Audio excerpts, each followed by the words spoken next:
Hello, and welcome to New Jersey's Haunted History. Today, we're going to talk about some fascinating accounts that happened right here in Ocean County. Because these events unfolded to have such tragic ends, the places referred to in these stories are often referred to as haunted. It is up for you to decide whether that is true.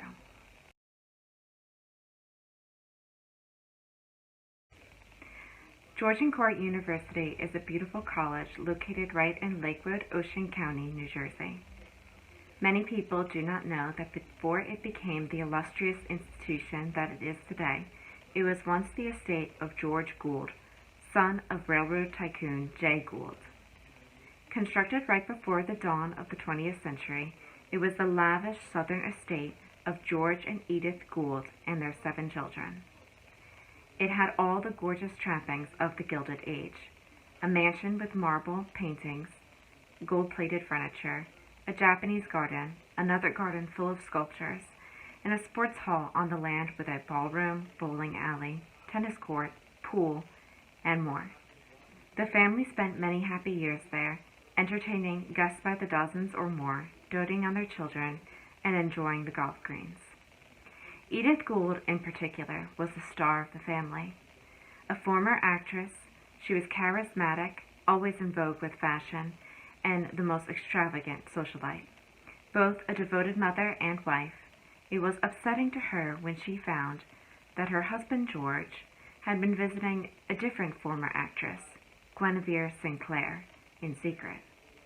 He would moor his yacht at her estate, and their love affair was rumored to have gone on for many years. It is completely unfounded, but some rumors had it that George had secret tunnels constructed on the property so he could sneak Guinevere in for amorous visits, and one time Edith had the misfortune of finding them herself. Regardless of how she found out, she did know about the affair, and she tried to struggle on bravely. Until one day, a clear November Sunday, she was out golfing with her husband George on their private golf greens when she fell down soundlessly to the ground. George called for a physician to come over, but by the time the doctor arrived, Edith was dead. Some conditions that may have contributed to this health were the rubber outfit that she was wearing that day underneath her clothing, the multiple thyroid medications that she was on to manage her weight, or, as the rumors go, just heartbreak.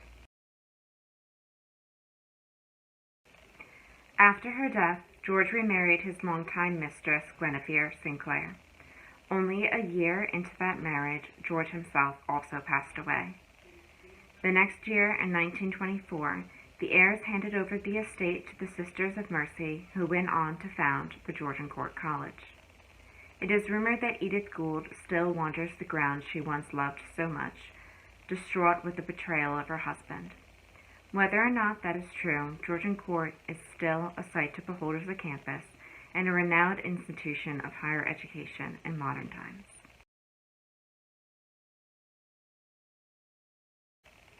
The Jersey Shore is known for its fun vacation getaways, full of resorts, boardwalks, and sandy beaches. But previously, it was known for its shallows near the shore that made shipwrecks a common tragedy, from Sandy Hook all the way down to Cape May. One of the most haunting of these that fell ashore in Ocean County was that of the Powhatan. The Powhatan set sail in 1854 to transfer immigrants, primarily of German descent, from the shores of France for a new life in America. The journey was successful right until the end, where the vessel was just off the coast of New Jersey near Harvey Cedars. Under poor weather conditions, the ship eventually broke apart. It is said that some people came to attempt rescue, but due to the weather, there was no success. Of the 29 crew and 311 passengers, 340 souls in total, there were no survivors. The bodies washed up as far south as Atlantic City, although most of them washed up along the Long Beach Island shore. Such a common occurrence was this tragedy that people were often appointed to deal with the wreckage by the local government. This time, Edward Jennings, the manager of the Mansion of Health, stepped up to the plate. The deceased were buried although many found it odd that none of them had any money on them.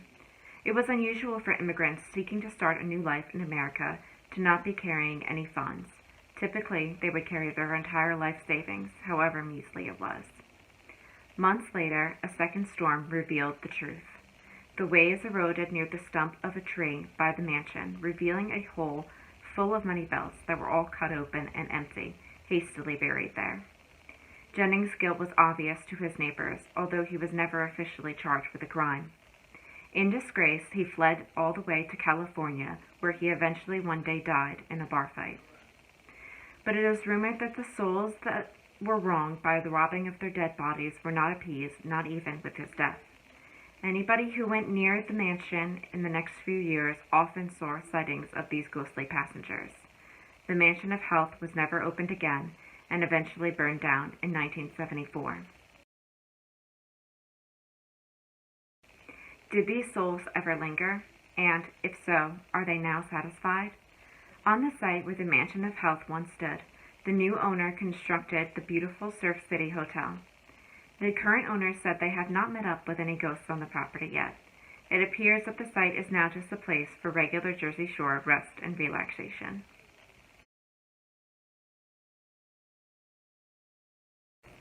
If you are native to New Jersey, then you probably already know.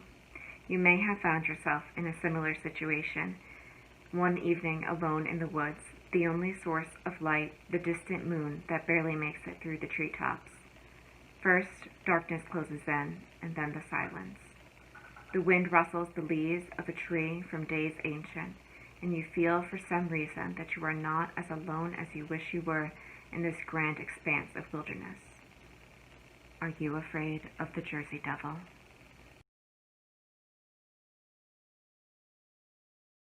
The original story has many variations, but generally it goes like this. In or around 1735, Mother Leeds had 12 children and became pregnant with the 13th. "I am tired of children," she cried. "Let it be the devil." And then when she did give birth, some say that the child emerged as a kind of beast, and others say that it eventually developed into one. But regardless, the results are the same. A cloven-foot, bat-winged beast that still wanders the pine barrens of New Jersey to this day. Daniel Leeds came to New Jersey from England sometime in the late 1670s, by this point a member of the Society of Friends, better known as the Quakers. He wrote and published his own almanac and philosophical writings, which were rejected by his religious community for use of astrological and scientific elements. Leeds became involved in many political and theological arguments on the public stage, and slander against opponents at this time, particularly slander such as calling the other devil or devil worshippers, was quite common. Daniel Leeds himself passed away in 1720, and his son, Titan Leeds, took over the publishing of the almanac. But he was soon plagued by a strong competitor, Benjamin Franklin, and his Poor Richard almanac. Franklin predicted the death of Titan Leeds in his almanac for 1733, and when it did not come to pass, Franklin held to his prediction and claimed that Leeds was a walking ghost. He continued to mock Leeds and eventually, until his death in 1738, defaming him and often claiming that he had links to the devil or to the occult. The Leeds family lived on, and their family crest does have some telling imagery. Claws, tails, wings, all meant to symbolize an eagle or a cockatrice, or as a representation of valor. But there was never any Mother Leeds who gave birth to a deformed child. The Jersey Devil is instead likely to be a combination of things.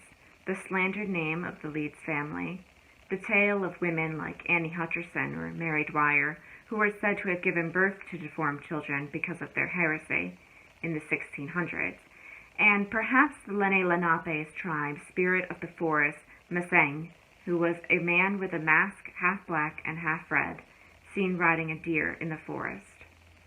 No matter where the origin lies, by the late 1800s, it was popular knowledge across the country about the Jersey Devil and the Pine Barrens, And to be honest, despite whether there was any truth to the story or not, it still is best to be cautious in the woods at night. Thank you so much for checking in on the haunted history of New Jersey, Ocean County.